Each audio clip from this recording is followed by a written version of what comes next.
El dinero del banco, muchos mexicanos lo sacan y lo utilizan para comprar dólares en el mercado negro, y eso eventualmente pues lleva a que se empiece a depreciar el dólar en el mercado negro, que es muy diferente al tipo de cambio oficial, porque recuerda que dijimos que el gobierno le ponía el precio al dólar. Entonces tenías un mercado que te estaba vendiendo dólares a 300 pesos y el gobierno los estaba de tasa oficial dando a 70 y 80. Para 1982, que es cuando López Portillo y la nacionalización de la banca, que realmente los 80 fueron los más devastadores para México, el gobierno mexicano llegó a controlar más de 1,100 empresas paraestatales. El gobierno era dueño de aerolíneas, Aeroméxico era del gobierno, Imevisión, que eventualmente se convirtió en TV Azteca, era del gobierno. Los hoteles Presidente eran del gobierno, o sea, tú te hospedabas en un hotel gubernamental. El Banamex era, bueno, toda la banca era, aquí nada más traigo algunos ejemplos. Telmex era de gobierno. El neoliberalismo es la política económica de privatización, desregularización económica, disminución de gastos sociales y la fuerte apertura comercial y financiera, que todo esto tira a ser libertarios y tira a la libertad económica. Entonces, ¿qué es lo que se fomenta y se difunde o se promueve en el neoliberalismo? Es que haya menos gobierno, que no haya empresas de gobierno, que el gobierno no administre, que el gobierno imparta justicia, administre. Bienvenidos a Grow Together, desaprende y transfórmate. Esta es nuestra 15ª temporada. ¡Comenzamos! Hola, buenas noches, bienvenidos a Grow Together, nuestro episodio 201, Historias de Terror, el pasado financiero de México, con un gran invitado que pues ya tiene todas las temporadas participando con nosotros, ¿no, Héctor? Así es, Juan, así es. La verdad es que Rodrigo pues ya tiene mucho tiempo con nosotros, que nos acepta la invitación para pues hablar sobre diferentes temas. Lo hemos tenido acá hablando sobre, por ejemplo, macroeconómicos de México, hemos hablado sobre los ETFs, hemos hablado sobre FIRE, que es el movimiento para tener libertad financiera hacia el cierre de nuestra vida, cómo hacer patrimonio, algunas estrategias para poder aprender mucho sobre el tema de finanzas y el generar patrimonio a mediano y largo plazo. Entonces, la verdad, muy contentos de recibirte, Rodrigo. ¿Cómo estás? Buenas noches. Pues muchas gracias por invitarme. Es ya creo que cantidad de episodios que hemos tenido con ustedes. Ya me perdí la cuenta en cuál vamos, pero les agradezco mucho. Es el episodio 201, lo cual también para ustedes habla muy bien de lo que están haciendo y es un éxito de educación y de transformación, que es justamente lo que ustedes promueven, ¿no? En diferentes áreas, ¿no? Yo en el área financiera, económica, inversiones, pero ustedes en un poquito de todo, y por ahí también yo de repente los escucho y ya les he comentado de otros autores invitados, y pues traen un proyecto muy padre, y pues también yo les agradezco lo que hacen ustedes en pro de la formación de un mejor país, ¿no? Buenísimo, Rodrigo. Un placer. Pues bienvenido. Dale, Héctor. Sí, pues bienvenido, Rod. La verdad, como dice Juan, súper contento de que estés con nosotros en este episodio 201, Historias de Terror, el pasado financiero de México. Y para quienes no conocen a Rodrigo, vamos a escuchar una pequeña reseña. Rodrigo Coutinho, licenciado en finanzas por el Texas A&M University. Tiene estudios de posgrado en materia financiera y bursátil en la Universidad de Yale. Actualmente es empresario, escritor e impulsor de la cultura bursátil en México. Ha trabajado en Estados Unidos y en América Latina, llevando cientos de conferencias para miles de personas sobre finanzas personales e inversión en bolsa. A la fecha, ha escrito 4 libros: Investor Coach, Money Coach, Business Coach y el libro de ETFs, y recientemente el Planner de Money Coach, que ayuda a los usuarios a aterrizar su disciplina financiera y su estrategia de largo plazo. Bienvenido, Rodrigo. Pues un placer, Rodrigo, tenerte nuevamente por acá. Recuerden seguirnos en redes sociales. Y bueno, Rodrigo, pues este tema está, la verdad es que desde que lo empezamos a platicar y a rebotar, la verdad es que hace todo el sentido para el momento que estamos viviendo hoy. Pues eso está por verse, pero ya lo platicaremos al final. Pues bueno, como saben, a mí me gusta introducir el tema, platicar de él. Traigo un chorro de contenido bien interesante y ya de ahí nos podemos pasar a ir respondiendo preguntas.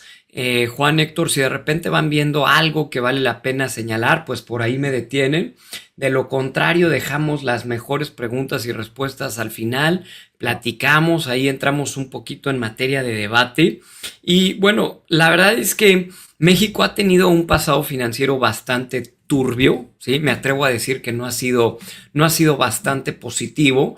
Después creo que tuvimos una corrección, que luego vamos a hablar también de cómo fue que corregimos hasta cierto punto el pasado financiero de México. Sin embargo, una vez que conozcamos el pasado, vamos a poder evaluar si es que algunos de los fantasmas del pasado están empezando a mostrarse en el México actual bajo diferentes circunstancias, que puede que sí, puede que no. Es algo que eventualmente cada quien podrá determinar, pero conocer el pasado nos ayuda a predecir el futuro.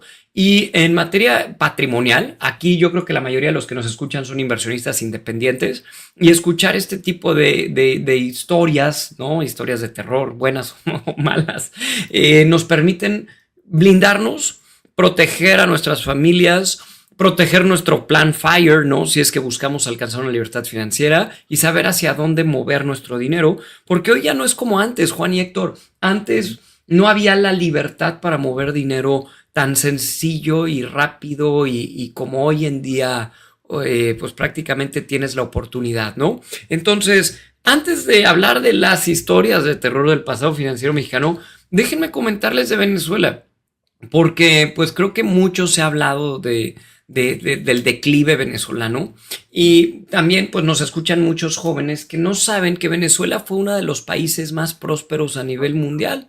En 1950, fíjense qué dato tan interesante, Venezuela era la cuarta economía del mundo, era el cuarto más rico per cápita. Para que se den una idea, Estados Unidos en esa época tenía un PIB per cápita de $9,500. Venezuela tenía un PIB de 7,429, o sea, los venezolanos estaban muy cerca de Estados Unidos en cuanto a riqueza se refiere. Aquí algunas fotografías del pasado venezolano. Ese puente, que es el Puente Libertador, fue diseñado por Gustavo Eiffel, el que hizo prácticamente la Torre Eiffel en Francia. Diseñó ese puente en Venezuela. Ahí tiene una fotografía del metro de Caracas, que era uno de los metros más limpios y modernos de América Latina en su momento. Otras fotografías, estas avenidas, que es la Vía del Libertador en Caracas, también observen en esas fotografías de los años 60 y 70 la infraestructura y el desarrollo que Venezuela tenía. No era un país en donde todo el mundo tenía los más altos niveles de prosperidad. También, como toda América Latina, tenía sus errores, tenía sus fallas, tenía su desigualdad social. Sin embargo, pues como bien sabemos, en los años 90 llegaron estas personas que ni siquiera me atrevo a mencionar su nombre porque no nada más fueron devastadoras, fueron perversas y llevaron a Venezuela a ser una de las economías más miserables a nivel mundial, a la inflación más alta de todos los tiempos. Y muchas de estas circunstancias comenzaron pues cuando la economía venezolana empezó a ser expropiada. El famoso exprópiese de este dictador, en donde llegaba, ahí tenemos una fotografía buenísima de cómo llegaban a los locales, a los comercios, a las industrias y empezaban a colocar estos sellos de expropiado. De ahí dice, ahora este local es propiedad social. Y esta persona, como un libertador social y como un gran promotor de la igualdad social y demás, pues empieza a despilfarrar, porque eso fue realmente lo que hizo, la riqueza de ese país. Empieza a colocar varias situaciones bastante restrictivas y sobre todo empieza a incrementar el cono monetario, empieza a inyectar billetes, ¿no? Lo que es la famosa impresión de moneda o el incremento del cono monetario a través del M2, a través de distintos, por ejemplo, programas sociales. Ahí tienen al carnet de la patria, la famosa tarjeta de la patria, que no sé si ustedes sabían, pero en esa tarjeta de la patria que trae un código QR, prácticamente se ha utilizado porque ahí viene toda tu información, viene tu nivel de socioeconómico, viene hasta la cantidad de hijos que tienes registrado.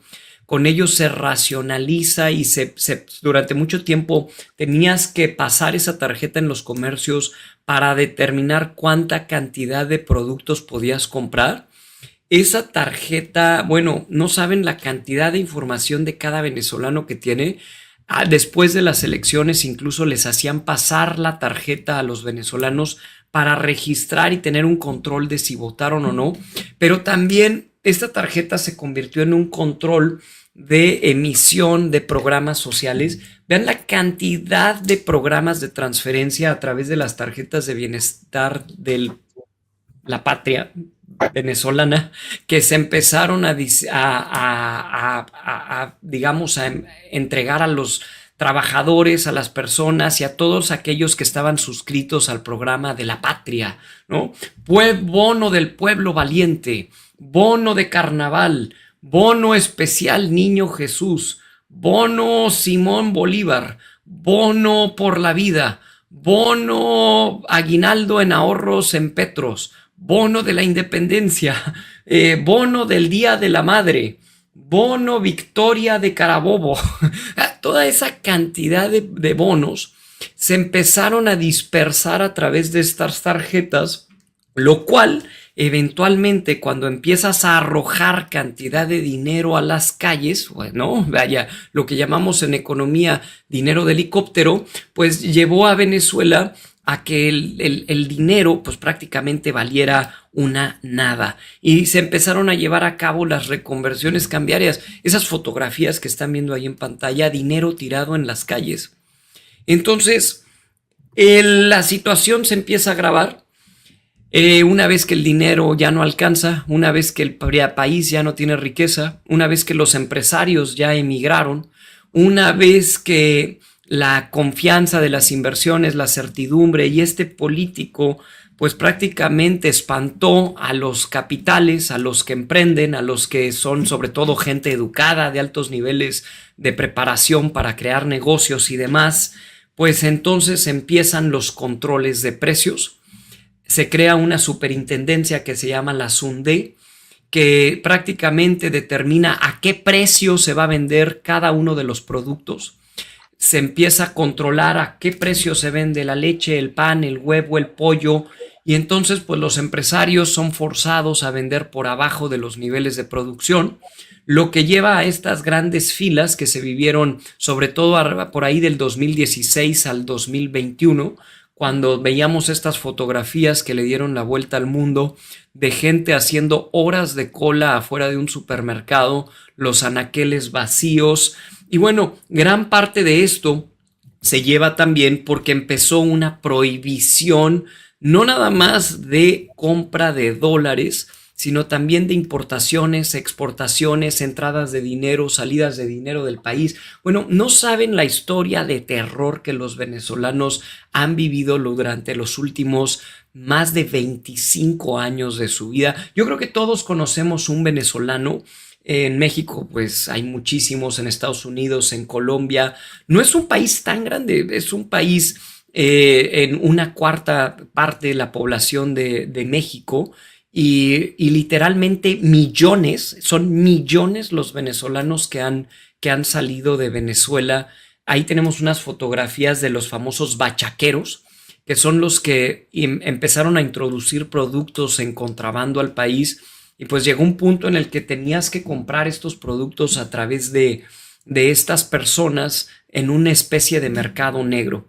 Entonces, imagínate que vives en un país donde no puedes comprar dólares porque mandaron a cerrar todas las casas de cambio. No puedes comprar productos porque los productos pues obviamente están en un desabasto tremendo.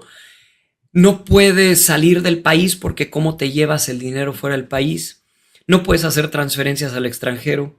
prohibieron que los venezolanos pudieran usar sus tarjetas de crédito y de débito fuera del país. Se generó algo terrible que eventualmente lleva a Venezuela a ser uno de los países más pobres a nivel mundial que hoy es. Vean esta gráfica porque es impresionante. El PIB per cápita de Venezuela, que alcanzó en 1977 su nivel más alto, para el 2020 llegó a niveles de los años 40 en precios constantes en bolívares. ¿Qué les puedo decir? Fue una devastación total y una historia de terror que después, lamentablemente, fue repetida en Argentina.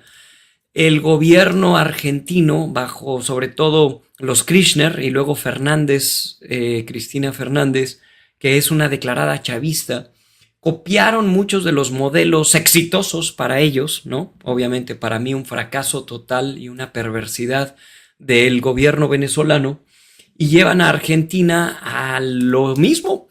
Si alguien de ustedes ha viajado a Argentina, les iba a decir a Venezuela, pero es raro conocer a gente que haya viajado a Venezuela, pero seguramente aquí hay gente que ha viajado a Argentina, y pues desde que llegas a Argentina, yo he tenido oportunidad de estar varias veces por allá también, pues hay control de cambios, tienes que comprar, los dólares son muy escasos, los argentinos tienen que cargar los billetes pues prácticamente por fajos para poder comprar cosas. No se les permite importar productos al país, no se les permite usar sus tarjetas fuera del país. Es muy difícil para un argentino también poder salir de su país. Claro que ellos ya lo están corrigiendo con el nuevo presidente que tienen por allá, que no sabemos si va a ser exitoso, pero por lo menos le está echando muchas ganas para hacerlo. Bueno, ¿por qué quise arrancar con Venezuela, Argentina y estas cosas? Porque mucha gente a lo largo de los últimos años ha tratado de comparar a México con Venezuela en el sentido de decir, bueno, México jamás se va a hacer un Venezuela. No, la verdad es que no. La verdad es que México está muy lejos de ser un Venezuela, y creo que ahí sí tenemos que decir que definitivamente no. Tampoco estamos tan cerca de un argentinazo, aunque hay algunas características que pudiéramos relacionar con Argentina. Más bien lo que a mí me gustaría decirle a mucha gente es que México ya fue Venezuela. En verdad. Tienes que estudiar un poco del pasado mexicano para entender dónde estás, entender a dónde pudieras llegar si es que tú tienes miedos, pero también aprendas a moverte y entiendas que México ya fue un Venezuela. México ya tuvo las mismas políticas que destruyeron a Venezuela en muchos sentidos. Así que justamente el tema de la conferencia el día de hoy es esa, es el pasado financiero de México, historias de terror. Y si nosotros volteamos a ver al pasado, México ya tuvo una prohibición de compra de dólares. En 1982, por decreto, el gobierno mexicano mandó a cerrar todas las casas de cambio. Prohibió que los mexicanos compraran dólares a menos que obtuvieran un permiso del gobierno. Esto fue el gobierno de pues, un autoritario que fue López Portillo, el cual hasta cierto punto su frase fue defenderé el peso como un perro, y lo único que hizo fue destruir al peso, porque cuando tú prohíbes el que una persona en un país se compre en dólares, ¿qué es lo que hace la gente? Y además porque es lo correcto, salen a comprar dólares. Entonces, ¿qué se generó? Se prohibió la compra de metales también, se prohibió la compra de dólares por decreto, e inmediatamente se generó un mercado negro. Entonces, para los que alguna vez han ido a Argentina y se toparon con un mercado negro de dólares, o en Venezuela o en Cuba, pues México lo tuvo, y durante muchos años la gente que quería comprar dólares los tenía que comprar casi a escondidas en la calle a través de estos mercados negros, y los comprabas cada vez más caros y más caros y más caros. Pero era la manera para muchas familias para salvaguardar el valor de su moneda. Si tú dices, oye, ¿por qué los venezolanos tratan de comprar todo en dólares? Pues porque es la única manera de salvaguardar su poder adquisitivo, ya que con tanta inflación el dinero les va a rendir menos mañana, a menos que lo dolaricen, como un refugio de valor ante una moneda decadente que les permita mañana tener un, por lo menos, poder adquisitivo similar o igual al día anterior. En México, así como en Venezuela hoy en día se tienen que reetiquetar los supermercados constantemente, México lo tuvo. En México se tuvo una inflación terrible que llevó a niveles del 27, 99, la peor inflación de México en 1987, 159%, en 1988, 114%. O sea, estás hablando que en los supermercados mexicanos había reetiquetadores. O sea, había cajeros, había gente que limpiaba la tienda y había un reetiquetador que todos los días le estaba cambiando el precio a todos los productos por la cantidad de inflación que se generaba. Entonces, también por decreto presidencial en 1982 empezaron los controles de precios. Los controles de precios que de hecho vienen desde antes, desde la ley de cambio de 1973, en donde en México se le ponía precio a las cosas. El gobierno mexicano decidía en cuánto iba a estar la leche, en cuánto iba a estar el pan, en cuánto iba a estar el... Y eso en ocasiones hacía que muchos empresarios tuvieran que vender a precios por debajo del costo de producción, por arriba del costo de producción para ellos, lo cual llevó también a México a muchísimos problemas de escasez de productos. No, sin quitar el dedo del renglón, también tuvimos un control de la divisa de 1954 a 1994 con la ley monetaria, que fue eventualmente cambiada en 1993. La divisa mexicana, el peso mexicano, estaba 100% controlado por el gobierno. ¿Esto qué significa? Que hoy en día el peso mexicano fluctúa en un ambiente de libre mercado. Dependiendo de las circunstancias, oferta y demanda, el tipo de cambio sube o baja. No obstante, en el pasado, el tipo de cambio era establecido por el gobierno. El Banco de México estaba completamente tomado.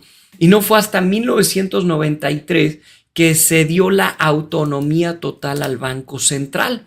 Entonces, antes de 1993, los presidentes autoritarios, llámales como les quieras llamar, hasta incluso dictadores, porque emitían decretos, podían determinar por decreto, y eso es lo que un dictador hace, a qué precio iba a estar el dólar. Entonces, durante un tiempo estaba a 12 y si luego querían, lo subían a 20 y luego a 30 y luego a 70. Y ahí es donde venían lo que hasta el día de hoy mucha gente conoce como devaluaciones. Algo que hoy en día es imposible que se genere. Una devaluación tiene que ver con una depreciación de la moneda por mandato. Devalúo al dólar por decreto. Y yo establezco como presidente del país a qué tipo de cambio la gente compra o vende dólares. En México, hoy en día, el gobierno no puede por decreto ponerle precio al peso mexicano, ya que en 1993 se le dio autonomía al Banco Central y ahora la divisa fluctúa de manera completamente por mercado, aunque, aclaro, sí puede ser un poquito influenciada por decisiones de política monetaria. Ahí es donde ahora, incluso el gobierno anterior, a través de la modificación de tasas de interés, y eso lo platicamos en las 2 sesiones que tuvimos de México Macroeconómico, que son buenísimas y se las recomiendo a todos escuchar, hablamos de cómo las tasas de interés han estado un poquito manipuladas, lo que ha estado también haciendo que el peso, el gobierno anterior lo pudiera fortalecer de manera ficticia hasta cierto punto y dicho por muchos economistas. Ahora, aunado a esto, otra de las historias de terror del pasado fue el control de las importaciones. La política de sustitución de importaciones desde los años 40 por la Ley de Comercio Exterior de México prácticamente prohibía que muchos productos entraran al país o determinaba cuáles eran los productos que podían entrar y también cuáles eran los productos que podían salir y en qué cantidades. O sea, prácticamente México era un país hasta cierto punto secuestrado en entradas y salidas de productos. Tú querías una televisión, tenías que o introducirla al país de manera hasta cierto punto ilegal, lo que llevó a que se creara un mercado negro de productos.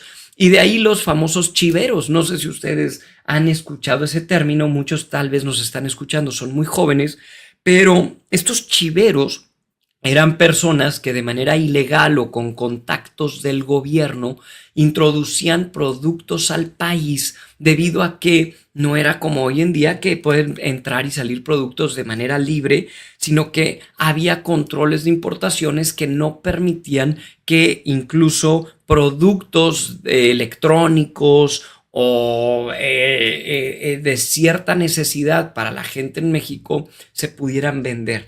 De ahí que mucha gente viajaba a Estados Unidos. Por ejemplo, un dato interesante, los textiles extranjeros estaban prohibidos. Entonces, la gente que traía ropa de marcas extranjeras o de marcas de Estados Unidos, bueno, en México era casi wow, ¿no? Porque estabas, ¿dónde lo habías comprado? Lo tenías que haber comprado fuera del país. Y todo esto era, o en la idea del gobierno, era para darle una fortaleza a la industria interna, lo cual, después de que les cuente todo esto, vamos a analizar los impactos positivos y negativos de todas estas circunstancias que hasta cierto punto fueron restrictivas, prohibitivas y, bueno, tenían en este caso una, pues llamémosle un incentivo que desde el punto de vista gobierno tenía algo positivo. La realidad de las cosas es que casi todas estas políticas terminaron en ser completamente devastadoras para el país. Otro, los nombres en inglés. Las empresas que llegaban a México, si se les permitía, porque ahorita vamos a hablar del control de la inversión extranjera, pero tenían que tener nombres en español. Se debía usar el idioma nacional para los nombres comerciales, algo conocido como nacionalismo lingüístico. No existía, por ejemplo, el Instituto Mexicano de la Propiedad Industrial, el famoso INPI.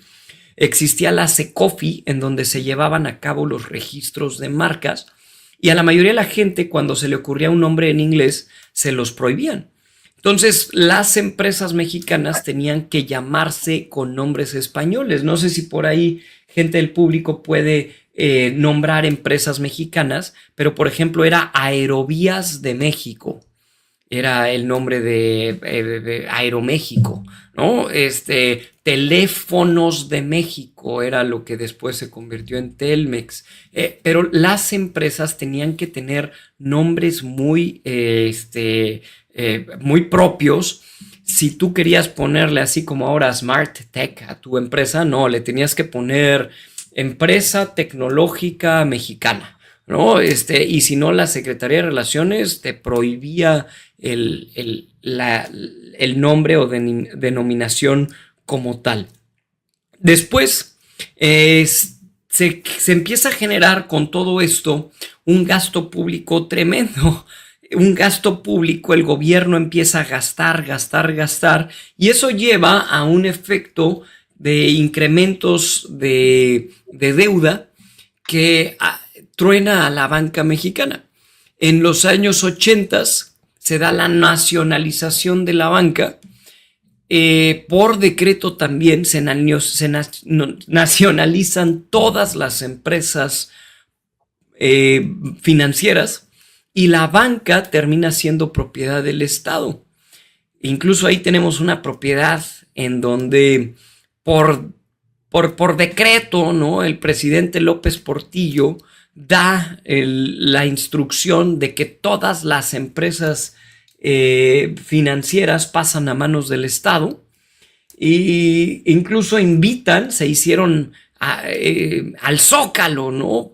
Medidas revolucionarias del presidente López Portillo nos invitan vivan a la nacionalización de la banca y viva el control general de cambios. O sea, este cuate lo que hizo es prácticamente que todos los bancos, vaya, si tú tenías tu cuenta en Banamex o ahora en Santander o en BBVA, imagínate que te digan que al día siguiente el banco va a ser parte del gobierno, tu cuenta bancaria ahora está en un banco gubernamental y ahora tu asesor que te atendía en el banco, pues es un burócrata que trabaja para el Estado.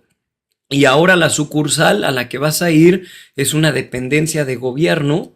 Y eso lleva a que la gente, pues obviamente pierda la certidumbre y la confianza en la banca. Y pues habrá quien iba al Zócalo y estaba feliz por la nacionalización de la banca, pero la mayoría de la gente educada y de grandes patrimonios y la gente que realmente tenía dinero en el banco estaba en pánico. Entonces se crean unas filas enormes en las sucursales bancarias en los años 80 para empezar a retirar dinero, porque además también al prohibir que las cuentas estén en dólares, las cuentas que estaban en dólares se convierten a pesos porque se podían tener algo de dólares en el banco con permisos, se las convierten a pesos de manera agresiva a un tipo de cambio que al gobierno le da la gana. Y pues prácticamente genera tanta incertidumbre que la gente quería ir a sacar su dinero del banco. El dinero del banco, muchos mexicanos lo sacan y lo utilizan para comprar dólares en el mercado negro. Y eso eventualmente pues lleva a que se empiece a depreciar el dólar en el mercado negro, que es muy diferente al tipo de cambio oficial, porque recuerda que dijimos que el gobierno le ponía el precio al dólar. Entonces tenías un mercado que te estaba vendiendo dólares a 300 pesos y el gobierno los estaba de tasa oficial dando a 70 y 80. Ahora, como bien sabemos, todos los gobiernos mexicanos pues tienen sus niveles de corrupción y esto llevaba a que a algunas personas les asignaran dólares a tipo de cambio oficial y esas personas inmediatamente lo vendieran en el mercado negro a una tasa mucho más elevada y con eso se ganaban dinero, pero generaban una inflación, además de ser un desfalco completamente al erario, porque esos dólares eran casi dólares subsidiados. Es lo mismo de Venezuela y es lo mismo de Argentina. El gobierno argentino a sus compinches, ¿no? Les pasaba dólares, o no sé si lo siguen haciendo, pero les pasan dólares por fuera a muchas personas, a muchos amigos, y estos los terminan entregando a través del mercado negro y generando una inflación de no te la acabas, ¿no? Esto lleva también a que durante todos estos años se generan muchas privatizaciones. Acuérdate que estamos hablando de años diversos, pero se da la privatización de Pemex. Y esto es uno de los fantasmas del pasado que al día de hoy todavía siguen vivos, porque vamos ahorita a hablar de cómo la nacionalización de la banca tronó, el control de las importaciones tronó, los nombres en inglés tronaron, el control de la divisa tronó, el control de precios tronó, la inflación mejoró. Todas estas que hemos visto eventualmente terminaron. La que no ha terminado al día de hoy es Pemex. Pemex fue privatizada. De hecho, ahí estamos viendo la publicidad de las 85 años de la expropiación petrolera. Y ahí tienen unas fotografías de cuando las empresas petroleras fueron absorbidas por el gobierno. Hubo gente que muchos de los que están aquí tal vez no sabían, pero fueron a entregar joyas, gallinas, dinero. Hubo mujeres que hasta entregaron sus anillos de matrimonio para ayudar al gobierno a expropiar a Pemex, ¿no? Que eventualmente Pemex era una empresa privada y se da esta expropiación por decreto, y la expropiación de Pemex pues anula la privatización de las empresas privadas que antes eran quienes producían, extraían, refinaban y demás el petróleo en un ambiente de libre competencia. Hubo gente que creyó tanto en que esto iba a generar un beneficio para el país que pues hasta entregó su patrimonio a la construcción de esta empresa nacional, que pues hoy en día me gustaría, como es uno de los fantasmas del pasado que todavía están vivos, ¿no? De hecho, este no es fantasma, este es real. Me gustaría comparar a Pemex contra ExxonMobil, que es la empresa más grande del mundo a nivel petróleo. Exxon, la empresa petrolera más grande del mundo, tiene 60,900 trabajadores. Esto escúchenlo porque en verdad es impresionante. Pemex tiene al día de hoy 128,000 trabajadores. Entonces es prácticamente el doble, que todos son burócratas, son trabajadores del Estado pagados con impuestos de la gente. Tienen 128,000 trabajadores. Es prácticamente el doble de lo que tiene Exxon. Sin embargo, Exxon maneja 21 refinerías a nivel mundial. Pemex solo maneja 6 en México y una en Estados Unidos, lo cual aquí me gustaría hacer un comentario interesante. Pemex no permite, o México no permite, que nadie sea dueño de refinerías en el país. Sin embargo, Pemex, y en el sexenio anterior, sí se hizo de una petrolera o de una refinería en Estados Unidos. Entonces, yo no te dejo ir a México, pero yo sí puedo ir a Estados Unidos a comprar refinerías y a invertir y a ser dueño de refinerías en territorio extranjero. Ahí la incoherencia del asunto. Pero aquí viene todavía lo más incoherente. La producción de petróleo de Exxon es de 3.7 millones de barriles al día, cuando Pemex produce 1.7. O sea, produces menos de la mitad con el doble de trabajadores. Y ahora vienen las utilidades. Exxon, que es una empresa pública, esta información es verificable porque tal vez incluso algunos de los que nos están escuchando son dueños de esa petrolera. El año pasado todos los accionistas de Pemex obtuvieron ganancias por 33,000 millones de dólares. Cuando Pemex tuvo una pérdida neta de 190,000 millones de pesos tan solo en el cuarto trimestre del 2024.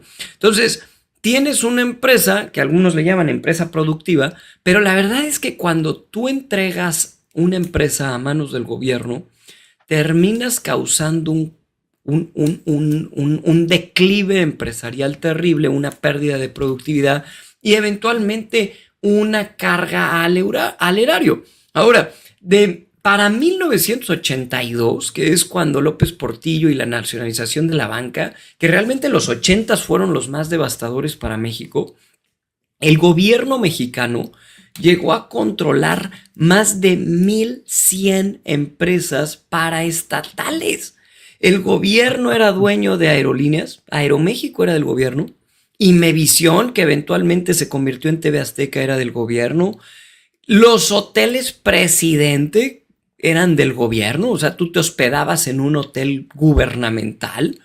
El Banamex era, bueno, toda la banca era, aquí nada más traigo algunos ejemplos. Telmex era de gobierno. Más de 1,100 empresas, el gobierno se encargó de hacerlas, administrarlas y quebrarlas. ¿Por qué? Porque para 1994 sobrevivieron menos de 220 de estas más de 1,100 empresas. Imagínate. O sea, en verdad, lo repito, tú le entregas algo al gobierno, tú le dejas al gobierno administrar una empresa y el gobierno te va a entregar un servicio caro, de mala calidad, la va a terminar quebrando y eventualmente va a terminar siendo una carga para el erario, no solo en México, en Venezuela, en Argentina y en la mayoría de los países. ¿Por qué? Porque los empresarios y la libre competencia se mueven en un ambiente de competitividad, de yo quiero hacer una mejor hamburguesa que tú, porque de lo contrario yo quiebro. Entonces, si tú haces una mejor hamburguesa, yo voy a hacer una mejor hamburguesa y luego va a llegar alguien que trate de hacer una mejor hamburguesa. Pero en una empresa de gobierno, cuando el gobierno es quien la administra, la maneja y le pone el marketing y el logotipo, ¿tú crees que hay incentivo en el burócrata director en que la empresa sea atractiva? Claro que no, porque ¿con qué beneficio obtiene? ¿Qué beneficio obtiene si no es dueño de la empresa? Ni le van a dar acciones de la empresa. Por ejemplo, ¿cómo se incentiva a los trabajadores de las empresas en Estados Unidos? Dándoles acciones de la empresa. Los conviertes en dueños de la empresa a través de acciones bursátiles en la bolsa de valores, los famosos stock options y demás. ¿Cómo vas a permitir en una empresa de gobierno que los trabajadores tengan utilidades. Entonces, a mí me vale si a la empresa le va bien o no, y además como trabajo para el gobierno, igual y ni me van a correr si no ofrezco resultados. Y además, si la empresa necesita dinero, pues le pedimos al gobierno y nos mandan, porque papá gobierno entrega, y papá gobierno pues tiene dinero, porque si no le alcanza, que se endeude, ¿no? Entonces, ¿qué sucede? Pues que eventualmente el país empieza a tener una pérdida de productividad, empieza a tener empresas de muy mala calidad, servicios de muy mala calidad, y se empieza a ver en un déficit cada vez más grande. O sea, en pocas palabras, para los que no son financieros o economistas, el gobierno empieza a gastar cada vez más y más y más y más para mantener a todas estas, llamémosle, piedras, por no decir algo feo, que el país tiene que cargar. Aquí aprovecho para hacer una pregunta, y ojalá nos pudieran por ahí responder en comentarios. Yo estoy leyendo todos los comentarios de la gente.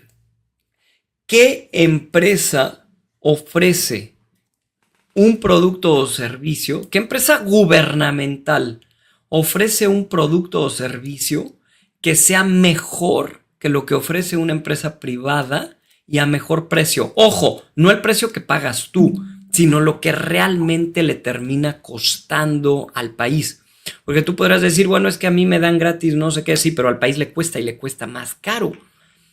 ¿Sí? Por ejemplo, graduar a un estudiante de la UNAM cuesta más caro que si le pagaras una universidad privada de un alto nivel. Te estoy hablando de un TEC de Monterrey a cada uno de sus estudiantes. O sea, el presupuesto de la UNAM podría ser utilizado para darle una beca 100% en el TEC de Monterrey a cada estudiante, y tal vez te sale hasta un poco más barato. Por ahí está el estudio, cuesta más de $1,000,000 cada estudiante graduado, que es más o menos, de hecho es un poco más de lo que cuesta una carrera en una universidad privada 100% pagada, con un nivel de, pues, incluso de instalaciones y de calidad y demás, que en ocasiones supera por mucho, sobre todo los niveles de instalaciones, infraestructura y demás, supera. Y repito la pregunta, ¿qué empresa de gobierno te ofrece un mejor producto o servicio que en una empresa privada? Costo-beneficio.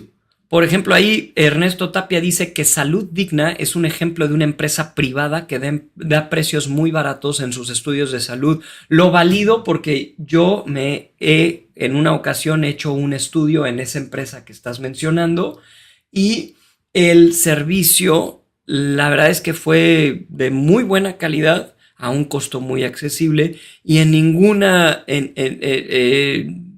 dependencia gubernamental hubieras obtenido eso, como por ejemplo ahí José Luis dice en el IMSS. Entonces imagínate el nivel de servicio del IMSS, pero ahora te lo va a dar Aeroméxico, o el nivel de servicio que te da el IMSS te lo va a dar Imevisión. Sí, Salud Digna es una empresa privada de bajo costo que compite a muy buenos precios con empresas gubernamentales.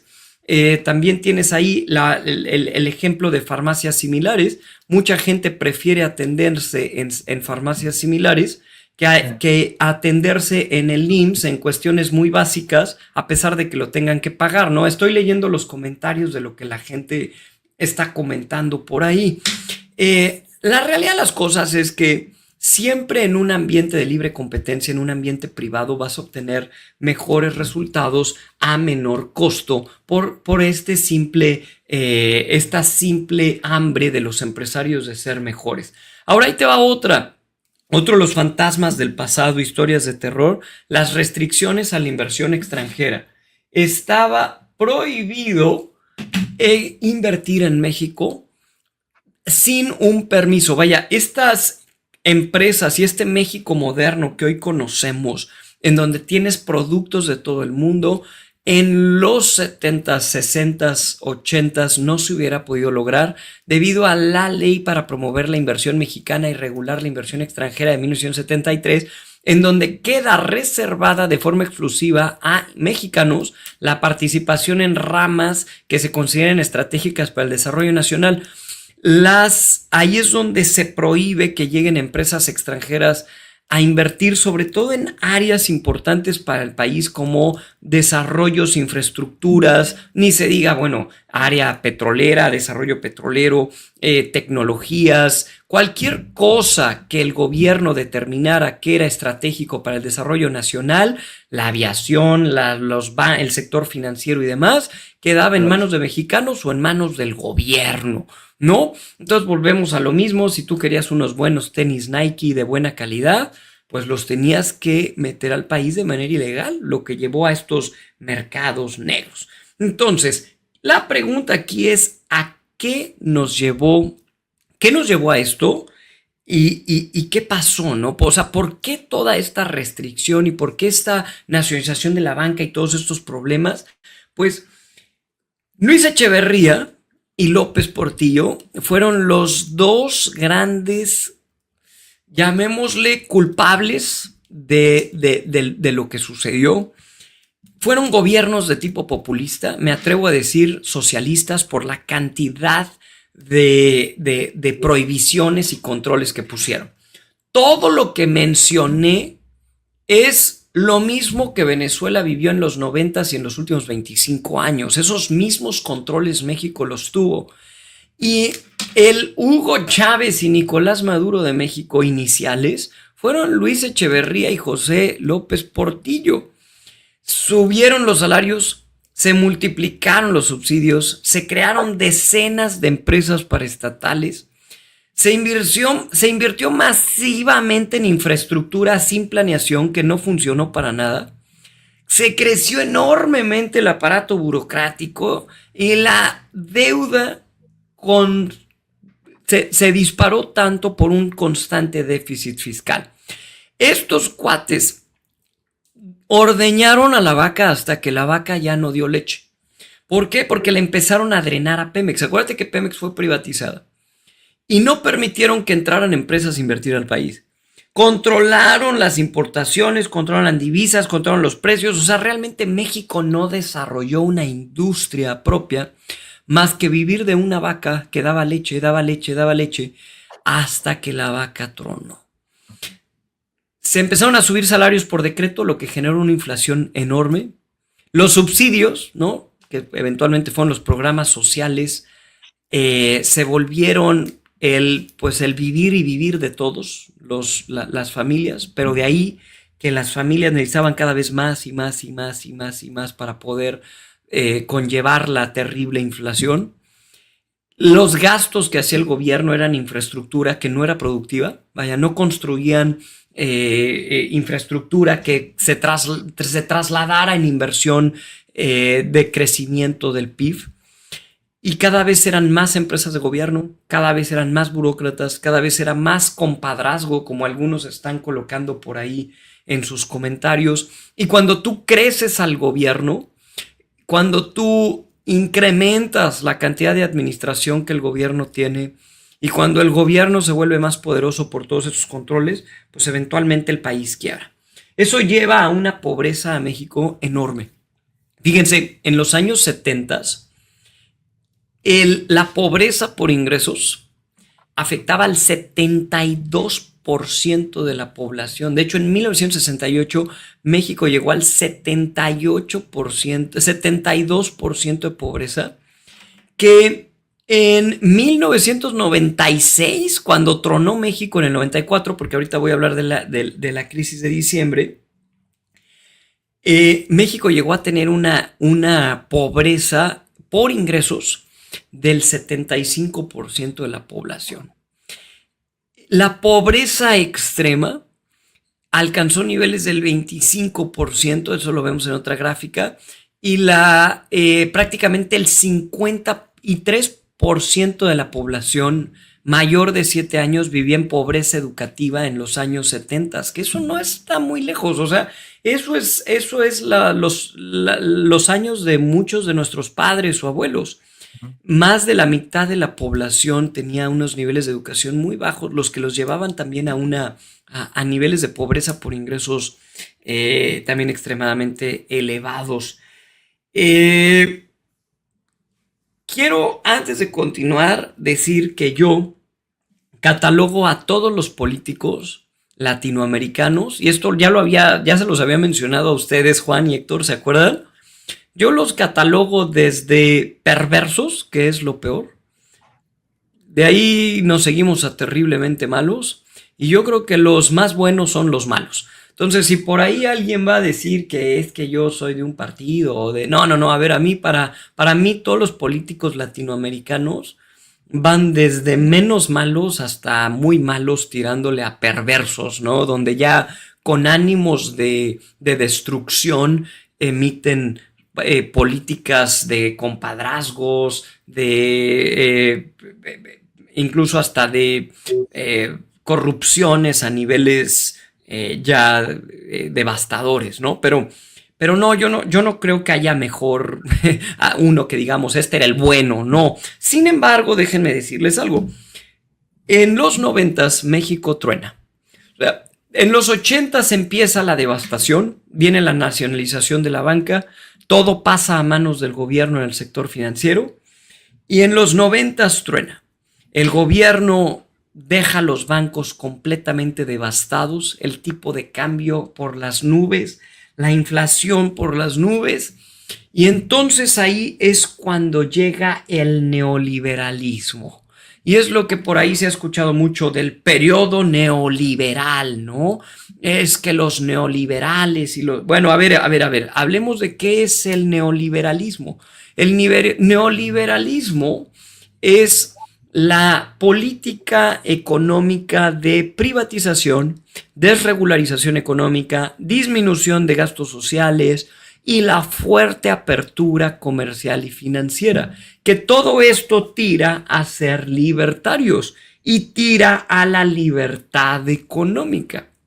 Entonces, ¿qué es lo que se fomenta y se difunde o se promueve en el neoliberalismo? Es que haya menos gobierno, que no haya empresas de gobierno, que el gobierno no administre, que el gobierno imparta justicia, administre desde la parte pública, pero que no administre empresas, que no tenga parte en el sector bancario, que no haya altos controles o controles como veíamos viendo en los 70s y 80s, que se tengan tipos de cambio libres, libertad, apertura, libertad de comercio, ¿no? Lo que es la apertura comercial, entradas y salidas de productos, libertad financiera y demás. Yo soy libertario y muchos de aquí me conocen, me han leído, han estado en conferencias mías o han leído libros y demás. Yo me considero libertario. Yo no soy ni de izquierda ni de derecha. Eso para mí es demasiado old school. Yo soy libertario, que es lo que está demostrado, y esto no está sujeto a debate, está demostrado que tiende a elevar la calidad de vida de la población, a sacar a la gente de la pobreza y a generar un desarrollo económico. Yo creo en el libre mercado, creo en la iniciativa privada, creo en los bajos impuestos, creo en la desregularización, en que no haya este tipo de reglas, perdón que lo diga, pero que se me hacen idiotas, controles de precios, controles de cambio, controles de importaciones, controles a cómo le pongo de nombre a mi empresa, ¿sí? Tú tienes que dejar que los empresarios hagan en un ambiente de libre competencia su mejor esfuerzo, y si quiebran, punto. No los ayudas, no los limitas, los dejas ser. Dejas que realmente gane la mejor hamburguesa y el mejor taco. No, yo voy a poner mi hamburguesa y voy a prohibir que tú pongas tu hamburguesa, o voy a tener a un gobierno que favorece a una hamburguesería. Eso es realmente la desregularización. Yo estoy a favor de la propiedad privada, estoy a favor de la certidumbre de propiedad privada, de libre comercio. Entra y sale todo lo que tenga que entrar y salir. Eso permite que gane el más competitivo y que también se permita entonces entrar en un ambiente de libre competencia contra otros países. Y creo en el gobierno pequeño. Esto es lo libertario. Y sabemos, esto es que en verdad es que no está sujeto a debate. Sabemos que los países con más libertad económica son los más exitosos. Son los que tienen los PIB per cápita más altos. Son los que tienen menores tasas de pobreza. Son los que generan más movilidad social, donde se da la oportunidad por mérito realmente, y son los que tienen más prosperidad general, más esperanza de vida, índice de desarrollo humano, mejores niveles de educación y demás. Los países, si vemos las listas, y yo siempre a ustedes les traigo las listas, estas ya son las del 2025, no existe un país con altos niveles de libertad económica que tenga altos niveles de pobreza. Los países más libres del mundo, Singapur, Suiza, Irlanda, Taiwán, Dinamarca, Estonia, Noruega, Holanda, Estados Unidos, Canadá, Alemania, Dubái, Islandia, que son los países más libres, son los países más desarrollados, son los países donde sí hay problemas, pero tienen los niveles de pobreza más bajos del mundo. A ver, acuérdense que el gobierno vive de la...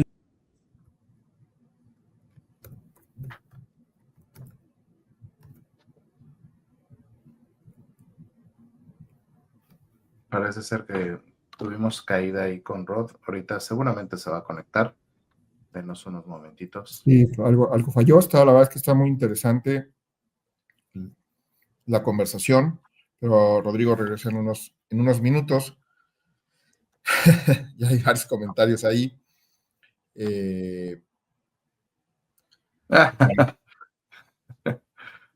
varios comentarios de quién silenció a Rodrigo. Entonces, creo que la conversación está muy buena y creo que la idea es reflexionar sobre lo que ya nos pasó y que inclusive hay unos comentarios, Héctor, ¿no? De, oye, esto nos pasó, pero pues se está repitiendo la historia, ¿no?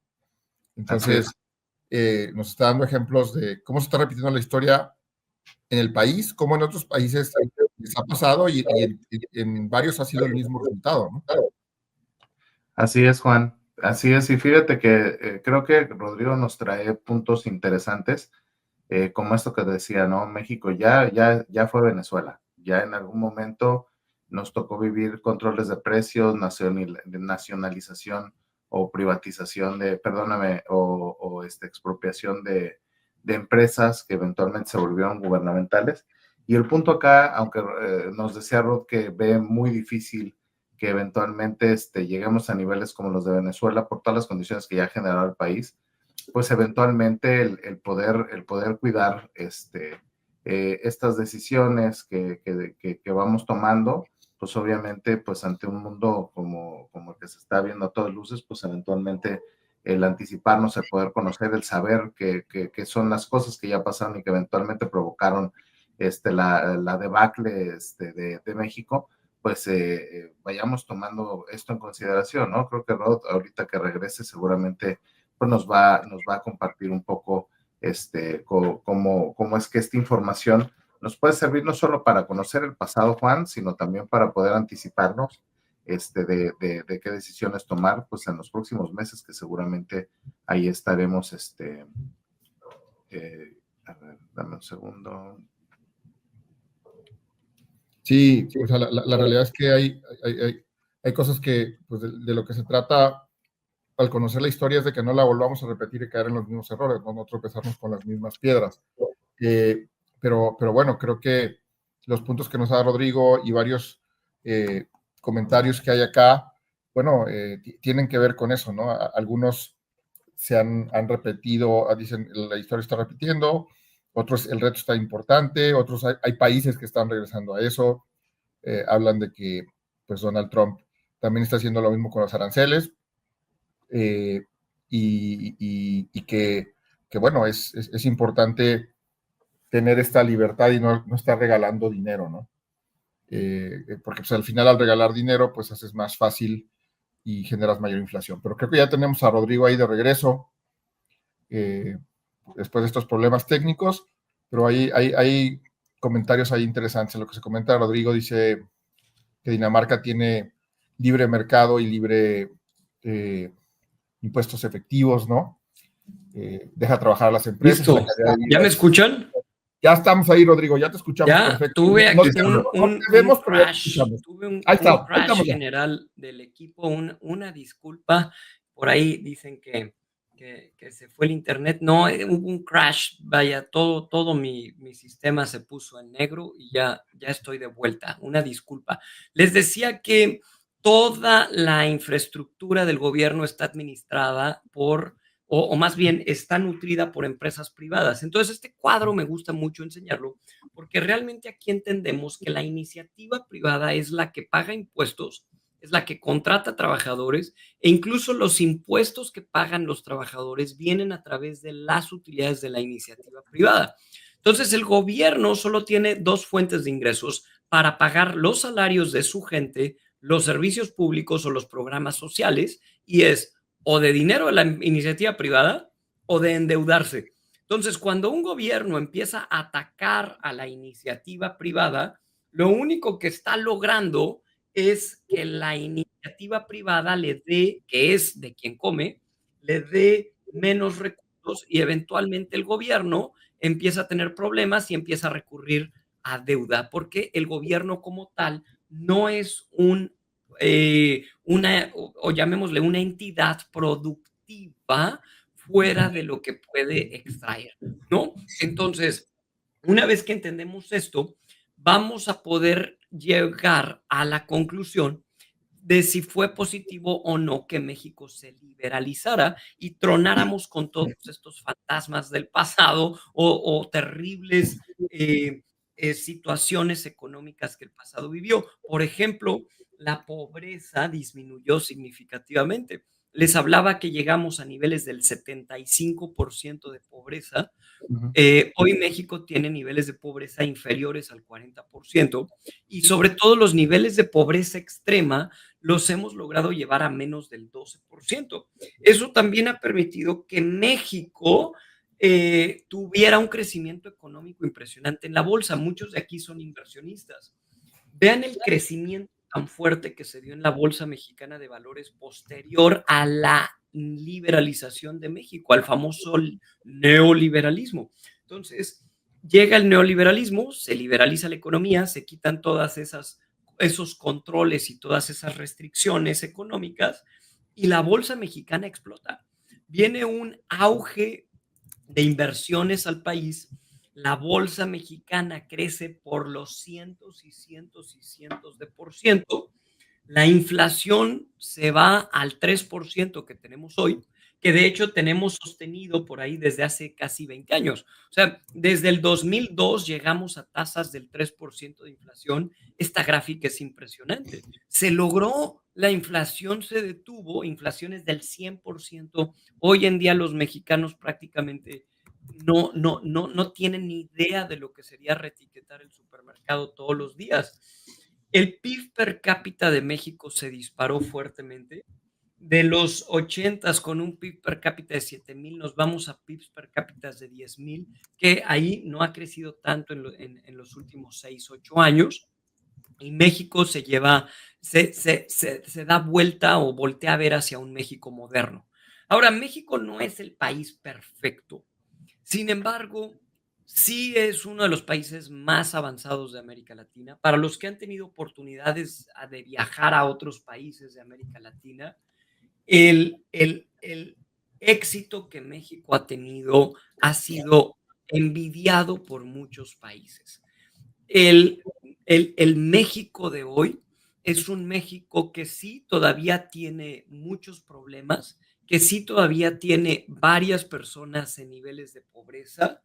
Sin embargo, hemos podido hasta cierto punto lograr que México también tenga una especie de desarrollo económico que cada vez se empieza a notar más al punto que tienes llegadas de empresas y fuertes inversiones, empresas internacionales que antes jamás hubieras podido ver. Tú vas a un supermercado mexicano y encuentras 6 pasillos de vinos, 3 pasillos de quesos, 4 pasillos vaya, encuentras cosas que en el resto de América Latina no encuentras. Tú vas a un supermercado colombiano, un supermercado peruano, chileno, ni se diga uno argentino o venezolano.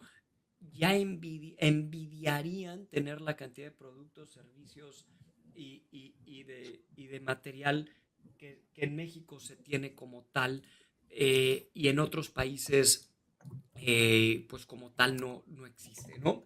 Entonces, ¿qué estamos viendo aquí? Que México poco a poco lograr un desarrollo económico. El liberalismo funcionó desde mi punto de vista, fue exitoso y permitió darle a México ese paso hacia un México moderno. Ahora, Juan, Héctor, ¿ustedes me escuchan? Oye, fíjate que estamos con algunas fallas y nos está comentando la gente, no te queríamos interrumpir, pero te escuchas un poco bajo o de repente sube, pero luego baja. Entonces, a lo mejor tienes un problema técnico ahí en tu equipo ahora que hizo el crash. Que se reinició. Voy a intentarlo nuevamente, pero...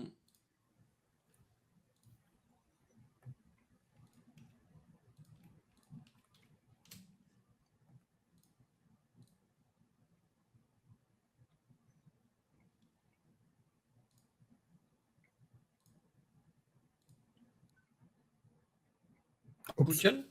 Ahí ¿Me viene. escuchan? Prueba de sonido. Ustedes díganme. Te escuchas Prueba de bajo, sonido. Rodrigo. Bajito Prueba de todavía. sonido por ahí. Prueba de sonido. 1, 2, 3. Hola, hola. Prueba de sonido. Ahí está Prueba mejor. de sonido. 1, 2, Ahí 3. está Prueba de mejor. sonido. ¿Sí? Sí, ahí se oye mejor. Ok. Vale, ok. Mucho Entonces, voy a regresar tantito. Estaba hablando de que este periodo neoliberal, si bien a México no le dio la libertad económica que tienen países como Dinamarca, Suecia, Estados Unidos o Canadá, sí liberalizó mucho a México, lo hizo un poco un México más libertario, le dio un poquito de esto, ¿no? Redujo un poco el tamaño del gobierno, redujo las empresas de gobierno, hizo un libre mercado, tratados de libre competencia, de libre comercio, y eso logró lo que al hacer a un país libre genera, que es incrementar el PIB per cápita, bajar las tasas de pobreza, dar más oportunidades de movilidad social y una prosperidad en general. Yo sí creo y es demostrable que el neoliberalismo, la época y los neoliberales sí le dieron a México esta libertad económica que hoy consideran a México un país moderadamente libre, lo cual les decía que eventualmente hace que el gobierno que vive de la iniciativa privada pues pudiera ser mejor. Se redujeron las tasas de pobreza. Hoy México tiene las tasas de pobreza más bajas en la historia, después del 75% de pobreza que llegó a tener. Hoy en pobreza extrema solo está el 12% de la población. 85% de los mexicanos tienen un smartphone, un teléfono inteligente, y estamos más o menos ahorita a niveles de 38% de pobreza. La Bolsa Mexicana de Valores creció impresionantemente en los años 90.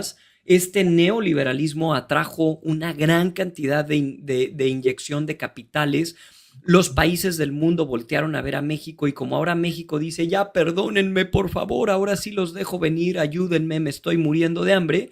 Entonces empieza a llegar muchísimo dinero al país, la bolsa mexicana se empieza a disparar, tuvo las dos mejores décadas de la bolsa mexicana, los 90s y el 2000, crecen a un 100% las empresas mexicanas, la inflación que era terrible en el país se va prácticamente al 3% anual que tenemos hoy en día y se controla. Eso lleva a que los jóvenes del México de hoy no conocen lo que fue la inflación de los años 80 que vivieron sus padres.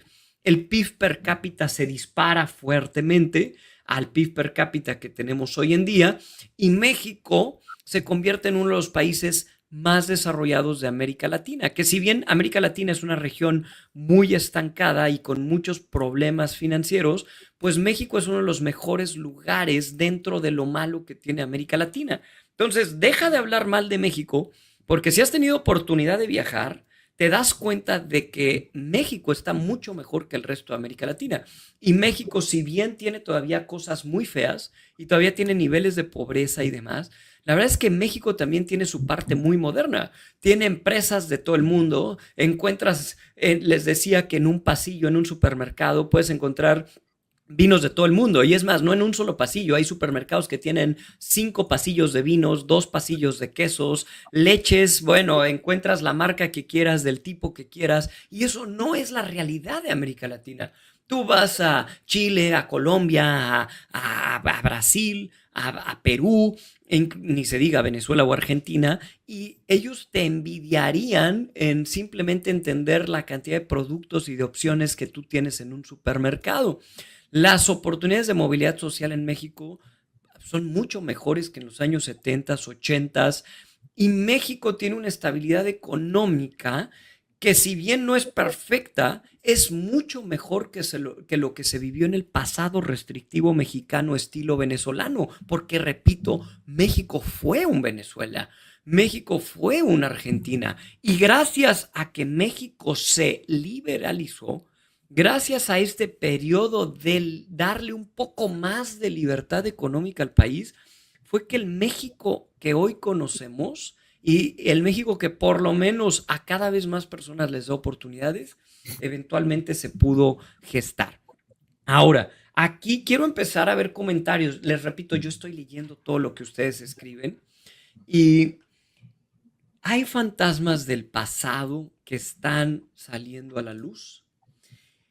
Ya vimos a todos estos fantasmas del pasado y la pregunta es, ¿hay fantasmas del pasado? Algunos de ustedes tal vez estuvieron hablando o estuvieron aquí en la plática que di de México macroeconómico que se dio hace algunos meses. Y pues yo sí creo que hay fantasmas del pasado y algunos nos están diciendo por ahí. Fíjense, estos datos que fueron elaborados por México Evalúa con estadísticas oportunas y demás, el sexenio, al cierre del sexenio, los ingresos públicos representaron 22% del PIB y se incrementaron fuertemente, lo que llevó a una diferencia entre ingresos y gastos, que eso es justamente el déficit presupuestario, más alto de los últimos 35 años. México llegó a un déficit del 5.7% del PIB, que es lo que fue aprobado para el año 2025. O sea, en pocas palabras, el gasto del gobierno, otra vez, estilo años 70s y 80s, se está incrementando demasiado, lo que está haciendo que, desde mi punto de vista, el gobierno se sienta confiado en el éxito económico que México tuvo a raíz de los 90s. También estamos empezando a ver por aquí que el financiamiento, aquí se ve la gráfica de balance presupuestario, pues cada vez es más necesaria. No sé si sabían, pero el año 2024 fue el año de mayor endeudamiento en la historia del país. México se tuvo que endeudar por 2 billones de pesos. Y aquí se ve el déficit presupuestario del 2024, en donde se requieren nada más de puro presupuesto 1.6 billones de pesos, que de dónde van a salir por el gran incremento de gastos, sobre todo del presupuesto del gobierno federal, que es muy, muy, muy extenso. Y esto se da a raíz fíjense, como a raíz del 2018 es donde este déficit presupuestario se empieza a presentar. Ahora, también el costo financiero por el aumento de la deuda es el más alto de los últimos 29 años. O sea, no nada más México se está endeudando, sino que también se está endeudando a un costo muy elevado que ya le está costando a México al cierre del 2024 el 3.4% del PIB en puro costo financiero, que prácticamente esos son intereses que el gobierno está teniendo que pagar para mantener la deuda. Mucho de esto, nos guste o no, estemos a favor o en contra, hay que entender de dónde viene. Y viene de la extensa cantidad de programas sociales que se están generando, los cuales, siempre lo he dicho aquí públicamente, yo no estoy en contra de ayudar a la gente.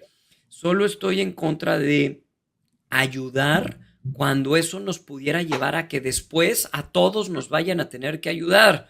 ¿Sí? Si todos nos vamos a hundir y si al rato esta gente también no va a salir de la pobreza extrema o de la pobreza y va a haber más pobreza, entonces no le veo un uso a endeudarnos para mantener un fuerte gasto público que principalmente se está gestando por incrementos en gastos sociales. Ahora, cantidad de empresas de gobierno se están construyendo. Ya tenemos nuevamente bancos de gobierno. El Banco del Bienestar es un banco 100% de gobierno, en donde la gente nos hemos dado cuenta que no tiene mucha confianza y lo que hace es que conforme le depositan cantidades de dinero, van y los retiran inmediatamente. Estamos viendo una empresa como Mexicana que ya tiene demandas, es nueva y ya tiene demandas en los Estados Unidos. Estamos viendo obras que se han hecho que al día de hoy no han generado, que son empresas privadas, que no son empresas privadas, son empresas paraestatales y no han dado resultados. Aquí tienes pues otras de las empresas. En el último sexenio se creó Banco del Bienestar, Gas del Bienestar, Mexicana de Aviación, el aeropuerto AIFA, el aeropuerto de Toluca fue comprado, la empresa nueva Litiomex que no ha producido un gramo de litio, hay una empresa que se llama Innova Bienestar, está el Tren Maya, que tuve oportunidad por ahí de estar en una de las estaciones del Tren Maya, vacío completamente. Esa foto podríamos decir que es ahorita si fuéramos a verlo. Y esto eventualmente se va a convertir también en una carga porque otra vez estamos creando un fantasma del pasado. México, repito, llegó a tener más de 1,000 empresas de gobierno. ¿Cuántas empresas de gobierno estamos creando que eventualmente van a generar un gasto público, una administración pública impresionante, ¿no? Ahí están los carritos estos que son Olinia, ¿no? Que también otra empresa que se está planeando hacer. Entonces, vamos a ver, porque aquí lo que tenemos que hacer nosotros es tomar decisiones como inversionistas independientes. Aquí, ¿por qué estamos aprendiendo el pasado? Yo no te vine a dar una clase de historia, yo no soy historiador y se me hace muy aburrido esto si nada más se tratara de aprender del pasado sin un objetivo claro que tú puedas capitalizar. Y aquí esta conferencia del día yo te la quiero entregar para que tú tomes decisiones como inversionista independiente. Siempre les he dicho, los inversionistas independientes en un mundo libre como el que estamos viviendo, tenemos una capacidad impresionante para mover capitales, para saber hacia dónde movernos y ver qué pudiera venir.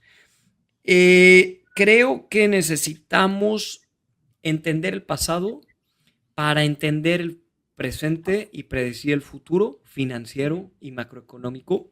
Y yo creo que todo lo que te enseñé hoy, de todas estas historias del pasado, cómo se generó inflación, se prohibieron los dólares, se controlaban los precios, se crearon empresas de gobierno, se incrementó el gasto público y eso llevó a que México quebrara en los 80s y 90s. Pues creo que es una historia que ojalá nunca se tenga que repetir. Sin embargo, creo que hay algunos fantasmas que empiezan a salir. No sé si nada más los veo yo o los ven todos, pero creo que hay algunos fantasmitas por ahí que nos están empezando a salir a la luz. Yo creo que lo mejor que le pudo haber pasado a México, y lo repito y no quito el dedo del renglón, es el neoliberalismo. Y le faltó hacerlo en un ambiente de más libre competencia. Y me enoja que se hizo mal, no se hizo del todo bien. Muchas empresas se le dieron a los amigos. El gobierno terminó entregando al compadre las empresas y sigue habiendo monopolios. Telmex, Telcel y todas estas empresas siguen siendo hasta cierto punto monopolios porque tú no puedes llegar y abrir un Telcel libremente o un Telmex. O seguimos con vamos a decirlo de otra manera, se hizo, pero no se hizo de la mejor manera. Razón por la que México tampoco llegó al primer lugar de libertad económica. Llegó al 80. Somos el 80 de 184 países. Antes, si hubiera habido, porque no había este índice, pues seguramente éramos el 190, ¿no? O sea, estábamos hasta abajo en la lista y por eso estábamos tan fregados. Ojalá no perdamos esta libertad económica. Ojalá entendamos que la libertad económica que se dio en los 90s, el libre comercio, la privatización de empresas y demás, fue lo que hoy, si hoy pediste en la mañana un producto por Amazon y si estás usando un internet a bajo costo de una empresa privada y si estás viviendo un México libre moderadamente, que eso es lo que México es gracias a los 90s, gracias a que México tronó y al gobierno no le quedó otra más que voltear a ver a un México libre. Y ojalá no volvamos a tronar a México como para tener que volverlo a liberalizar en el futuro y repetir ciclos.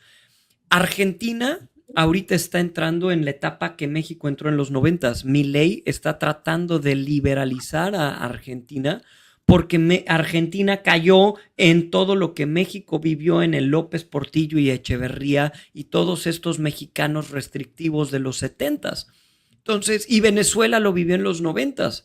Y eventualmente, si Venezuela quiere salir del debacle, tendrá que liberalizar a su economía, que eso es lo que está demostrado que funciona, ¿vale? Vamos a, pues, hablar, no sé si por ahí tengan algunas preguntas, Héctor, Juan, por mi parte, aquí termino mi exposición. Muy bien, Rod. Fíjate que por ahí había una pregunta, obviamente se me perdió entre todas las preguntas, pero alguien preguntaba, Rodrigo, ¿por qué Salinas de Gortari no hizo a Pemex como sí lo hizo con Teléfonos de México y otras Ya lo empresas hubiera hecho. Es que realmente no se liberalizó al país.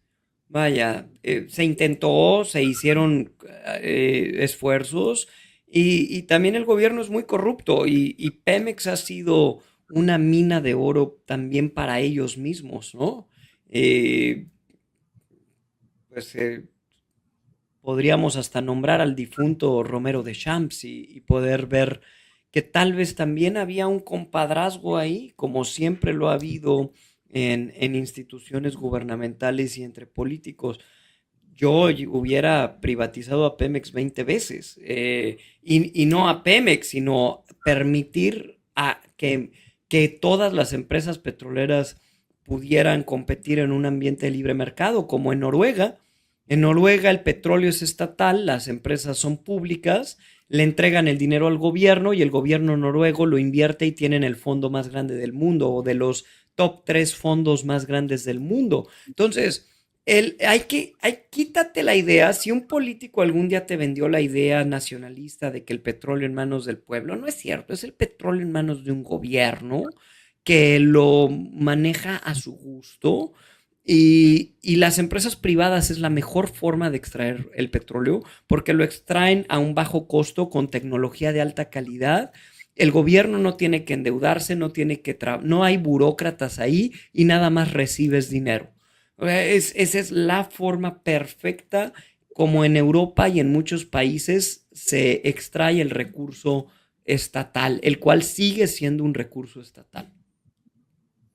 Muy bien. Gracias, Muy bien, Rodrigo. Oye, hay otra pregunta de Angélica Sierra, por ahí que dice, ay, ya se me perdió, bueno, ya lo puse ahí. ¿Qué hacer entonces ahora siendo inversionista independiente? Por favor, diversifícate siempre. Siempre hay que estar bien diversificados. Afortunadamente, hoy en día con una cuenta de inversión, tú puedes, como inversionista independiente, puedes diversificarte. No tienes por qué tener todos los huevos en una canasta, puedes tener diversificación geográfica, diversificación de divisas, aplicar dosificación constante que yo recomiendo cada mes el 15% de lo que ganas y te permite construirte una gran libertad financiera para ti y tu familia. Así no dependes de que algún día a un país le vaya bien o le vaya mal. Si algún día a un determinado país le va mal, no te golpea fuerte tu portafolio. Si algún día una divisa se deprecia, no te golpea fuerte a tu patrimonio. Yo creo que aquí, como inversionistas independientes, es nunca confíes en un gobierno. Nunca, nunca, nunca confíes en un gobierno y nunca digas nunca. Y nunca digas ya no va a volver a pasar, por favor. La diversificación te permite que hoy te vayas a ir a dormir tranquilo a tu cama y despiertes al día siguiente sabiendo que vives en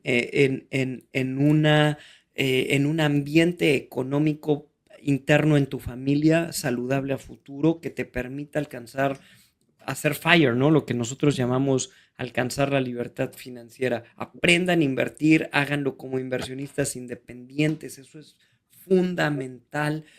Sean inversionistas indizados, dosifiquen cada mes, no escuchen rumores ni de noticias, ni de... No, ustedes voy derecho y no me quito, compro y compro y compro y compro y compro constantemente a muchos años y ahí es donde está el éxito financiero garantizado, ¿no? Muy Sí, bien. sí, seguro. Y muchas gracias, Rodrigo. Obviamente hay más comentarios justo sobre eso de dónde estar invirtiendo, ¿no? Y hablan ahí de diferentes países. Eh, y hay una pregunta de Laura Lorena López que dice, ¿cuál es el panorama económico que se viene para México a Pues corto yo plazo? empiezo a ver fantasmas del pasado y yo creo que vuélvanse a echar esta conferencia para repasar cuáles son esos. Y si los empiezas a detectar, pues lo único que te puedo decir es que qué triste, porque eso fue el debacle del país. Ojalá no se repitan, en verdad, eh, ojalá no se repita, porque México es grande y México tiene todo para ser enorme, para ser un gran país. Estás al lado de Estados Unidos, tienes libertad, tienes gente que quiere, solo hay que darle certidumbre, hay que desregularizar, hay que hacer fácil la apertura de negocios, bajos los impuestos, los trámites burocráticos sencillos, hay que desmantelar al gobierno, hay que hacerlo chiquito, hay que pedirle que deje de gastar, hay que controlar los programas sociales, no pueden ser universales, eso es una tarugada. Por aquí alguien puso un comentario muy válido, dice hasta Carlos Slim puede cobrar programas sociales, no debe ser universal, lo dijo Joshua Vargas, estoy de acuerdo con eso, es una tarugada que se arroje dinero como helicóptero a manos llenas porque todos se lo merecen. Discúlpame, pero no, así no debe ser. Ni en Estados Unidos es así. Y ellos son ricos. México se está endeudando para que hasta Carlos Slim pueda cobrar una pensión. Híjole, ahí sí creo que hasta caemos en un clientelismo político terrible, en el ¿cómo eran los bonos de Venezuela? El bono de Simón Bolívar, el bono Ah, del niño que se porta bien, el bono o sea, y si se dan cuenta en todos los bonos venezolanos que fueron gran parte de esto, ¿no? Esto que estamos viendo, pues sí, es cómo repartieron el dinero. Y luego ve en todos los bonos ponen a la cara del dictador, ¿no? Ahí está la cara del dictador en todos los bonos. Bono del Día del Trabajador y sale el dictador ahí con su esposa. O sea, es ridículo, ridículo este tipo de situaciones. A la gente hay que darle educación, hay que enseñarla a salir adelante, a invertir su patrimonio, a que, a que logre salir de generar movilidad social a través del mérito. Y eso es lo que los países libertarios promueven, ¿no? muy bien. Claro. Mira, acá hay otra, Rod, a ver qué te parece. Rod, ¿cómo ves el gobierno actual? ¿Romperá con los lastres del anterior? Al menos seguridad parece que forzado por Trump, sí. ¿Qué No, opinas? no. ¿Cuál es el gobierno actual y el anterior? Lo mismo. Es un gobierno que se mantiene en línea. Yo lo analizo desde el punto de vista económico y la política económica es la misma. Sí, eso no ha cambiado, ¿no? Sí. Sí, Eh, diversificación y dosificación, como bien dice Rod. Así es, porque hay gente que dice hay que comprar dólares o hay que abrir solo cuenta en Estados Unidos. Ya nos dijo Rodrigo, pues hay que diversificar más bien, ¿no? No es solo casarse con una moneda o con una sola estrategia, sino la estrategia es hay que diversificar para no depender de Acuérdense un que hoy gobierno. en día con una cuenta de inversión en una casa de bolsa mexicana, o sea, si tú tienes una cuenta en GBM, si tú tienes una cuenta en Bursanet, en cualquier casa de bolsa donde tú eres inversionista independiente, tú puedes construir un portafolio de inversión diversificado a nivel mundial y también en cuanto a divisas. Hay que quitarnos esta idea errónea que para diversificarnos tenemos que sacar dinero del país y cosas así. No, eso es muy mediocre en cuanto a educación bursátil se refiere. Ahí yo te diría, edúcate bien, conoce lo que hay, porque cualquier persona hoy en día puede diversificar su patrimonio geográficamente, divisas, riesgo político y demás, y todo desde tu celular y desde tu computadora, ¿no? Sí, ahí Sí, está la completamente. respuesta.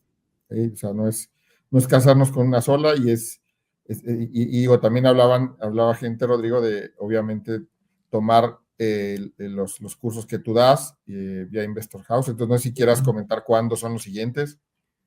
Bueno, tenemos un programa educativo muy grande a nivel nacional y en varios países con muchos programas educativos a través de Investor House México. También tienen todos los libros que he escrito que encuentran en todos lados, en Amazon, Mercado Libre, en Gandhi, en Walmart, en Palacio de Hierro y demás. Money Coach, empiecen por Money Coach, después leer Investor Coach, luego Business Coach. Y bueno, hay otros ETFs y Planner. Todos los encuentran en investor.com.mx o en investorhouse.com.mx y la serie de libros en investor.com.mx. Y ahí están para los que tienen duda y no tomaron nota, ya los pusimos en los comentarios para que puedan desde ahí ver y buscar ya sea los cursos, los libros y todos ellos, la verdad es que con muchos consejos muy bien hechos, muy buena calidad y que nos permite sobre todo pues asegurar ese FIRE, ¿no? Y sobre todo el no pensar en hay que poner los dos en una sola canasta o solo en dos canastas, sino es pues, en varias y eso nos va a ayudar a lograrlo, ¿no? Oye, Rodrigo, y hay una última, bueno, no sé si es última, pero pregunta Ricardo Rodríguez, si estamos destinados entonces a que con la política económica actual esto termine en un 1982. Esperemos que no. Esperemos que no, pero sí, yo mentiría si te dijera que no estoy viendo fantasmas del pasado. Como financiero que soy, especialista en el medio bursátil, toda mi vida dedicada a análisis macroeconómico, financiero, todo lo que he destinado a educarme, tanto en el medio profesional como en el medio académico y de investigación, te mentiría si te dijera que no hay fantasmas que se empiezan a visualizar. Sería iluso y hasta contraproducente para que no construyas una diversificación. Ahora, yo soy mexicano y amo a mi país. Es más, los que me han leído todos mis libros se los dedico a México. Entonces, desde mi punto de vista moral y emocional, te diría ojalá que no y que el gobierno corrija el rumbo y estos fantasmas que se empiezan a ver, que no, además no solo veo, lo ven la mayoría de mis colegas economistas y financieros, se escondan, se vayan y logramos revertir el que estos fantasmas al rato nos lleven a un declive económico por gastarnos el dinero.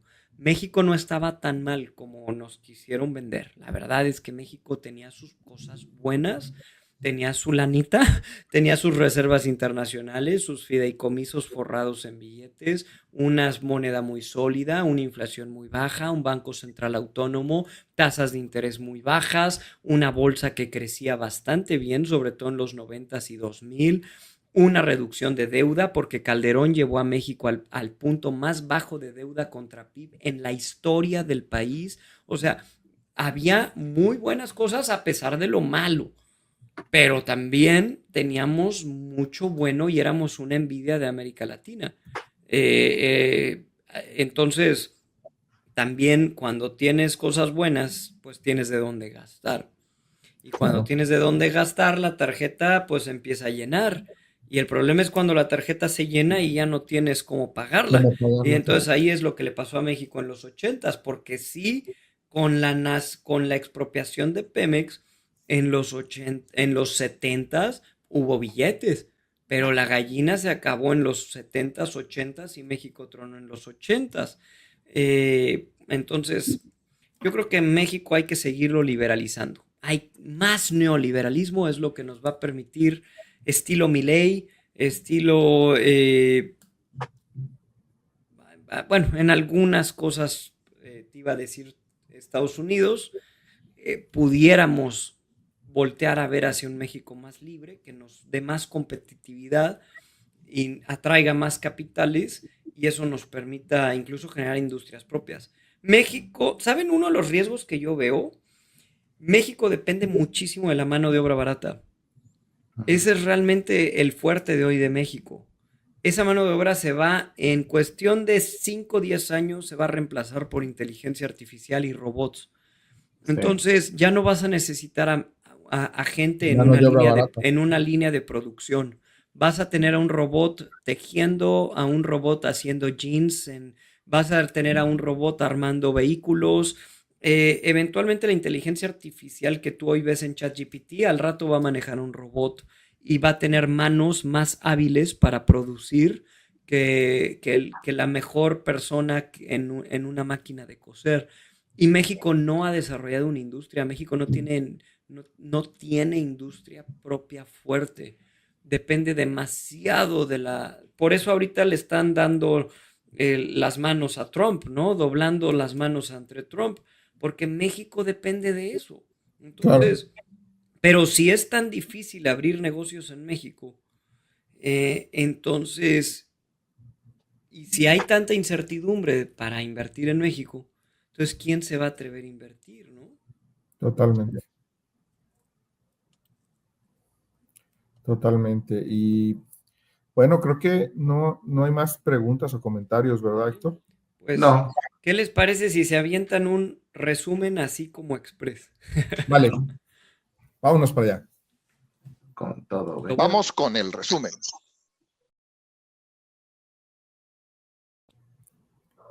Y bueno, amigos, hoy en nuestro episodio número 201, Historias de Terror, el pasado financiero de México, pues nos acompañó Rodrigo Coutinho de Investor House México para platicarnos justo de qué es el análisis de lo que él está viendo, ¿no? Primero, pues obviamente, nos decía Rodrigo, el pasado financiero ha sido turbio, después se corrigió, pero justo empezamos a revisar si regresaron los fantasmas, nos dio ejemplos de Venezuela, de Argentina, de que estaban muy bien, Venezuela siendo la cuarta economía más importante del mundo y hoy pues una de las más complejas y con más déficit, deuda y demás problemas, ¿no? Y en Argentina pues esto se replicó. Tenía que ver con programas sociales que se multiplicaron, pérdida de valor de dinero, la inflación más alta de la historia, control de precios a costo de todo, pues el PIB per cápita volvió a los niveles de 1940.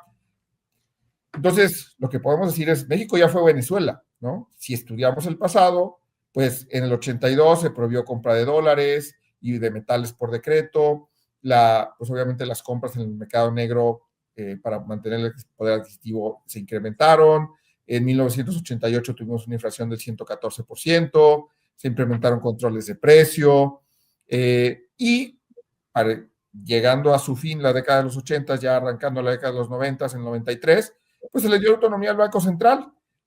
Y eso hizo pues, que este tipo de inflación y demás pues fuera mejorando, ¿no? Pero otros ejemplos que nos dio Rodrigo es, pues se hizo una política de sustitución de las importaciones que prohibía la entrada y salida de productos, o bien la acotaba y pues, generaba un mercado negro. En los 80 se nacionalizó la banca y muchas otras empresas. El gobierno tenía muchas empresas, más de 1,100, y entre ellas, pues también Pemex, ¿no? Y que donde, pues Pemex es una de las empresas que tiene mayores pérdidas cuando ves otras empresas de otros países que pues tienen superávits y que reparten utilidades de una manera importante. Entonces, ¿qué es lo que sucede? Un gobierno con más de 1,100 empresas, pues el gobierno es para gobernar, no para generar empresas, y pues esto genera improductividad. Además, pues incertidumbre y restricciones a la inversión extranjera. En la década de los 70s y 80s, pues tuvo que ver con que, o sea, todo esto se generó porque en esa década, pues subieron los salarios, se multiplicaron los subsidios, se crearon decenas de empresas paraestatales, se invirtió masivamente en infraestructura sin una planeación adecuada, se amplió el aparato burocrático, una deuda constante y creciente, y pues obviamente no había una recaudación de esa manera. Esto se generó y al mismo tiempo México no desarrolló una industria propia, sino decía, bueno, yo sigo viviendo del petróleo y pensaron que el petróleo iba a ser para toda la vida, ¿no?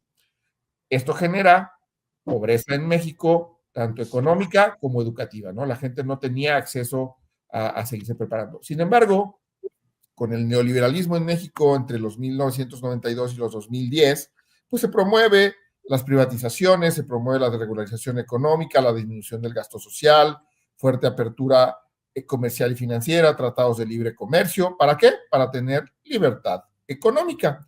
Y la libertad económica lo que generó fue que la inversión creciera, la Bolsa Mexicana de Valores en los más altos de la historia, una inflación baja y controlada, el Producto Interno Bruto creciendo, y bueno, pues esto lo que generó cada vez más y hace que genere cada vez más los países que son neoliberales, pues un PIB más per cápita más alto, menores tasas de pobreza, una mayor movilidad social, oportunidades de crecimiento, de desarrollo para la gente y una prosperidad general, ¿no? La esperanza de vida crece, el índice de desarrollo también crece y también la educación de la gente crece. Sin embargo, nos preguntaba Rodrigo, ¿y dónde están los fantasmas del pasado, no? ¿A qué se parece el México de hoy, no? Y pues veíamos que el gasto del gobierno está creciendo, muy parecido a los 70s. El financiamiento del gobierno es cada vez más necesario. En 2024 México se endeudó más y cada vez a un mayor costo financiero, es decir, pagando a intereses más altos. Ya tiene una banca privada, ya tiene una empresa de aviación privada, ha generado obras que no necesariamente han dado resultados. Entonces, los fantasmas están ahí, los fantasmas del pasado nos anuncian que hay cosas que vuelven a pasar, porque están generando el gobierno algo que no es bueno para generar, ¿no? Diferentes tipos de empresas. Entonces, realmente, los comentarios finales que nos decía Rodrigo como recomendaciones es, ¿qué es lo que hay que hacer como inversionista independiente? Tomar decisiones adecuadas, diversificar, no casarse con, oye, entonces ya no invierto en México y todo lo llevo a Estados Unidos, ¿no? Es diversifica. Hoy vía GBM o alguna casa de bolsa en México puedes invertir en muchas partes del mundo, en muchos países, en muchas empresas del mundo y no necesitas necesariamente abrir una cuenta en otro lado para decir, oye, pues compro dólares o compro otro tipo de cambio. Entonces, con esto, amigos, esperamos esta conferencia que nos ha dado Rodrigo, pues haya generado pues más aprendizaje y que sobre todo en Grow Together, ya saben, desaprendamos y nos transformemos y formemos un mejor país, como ya lo decía Rodrigo, ¿no? Muchísimas gracias, Rodrigo, nuevamente por tu participación, por todos los consejos, por todo lo que nos enseñaste el día de hoy. Gracias a ustedes por la invitación y muchas gracias a todo el público que estuvo por aquí. Buenísimo, buenísimo, queridos amigos. No se les olvide darle like, comenten, compartan el episodio, síganos en redes sociales. Y como bien decía Rodrigo, échenle un vistazo a los episodios previos donde hablamos sobre macroeconómicos de México. La verdad es que toda esta información vale mucho la pena para que estés informado y tome las mejores decisiones. Que tengas una extraordinaria noche. Nos vemos pronto. Que haya éxito.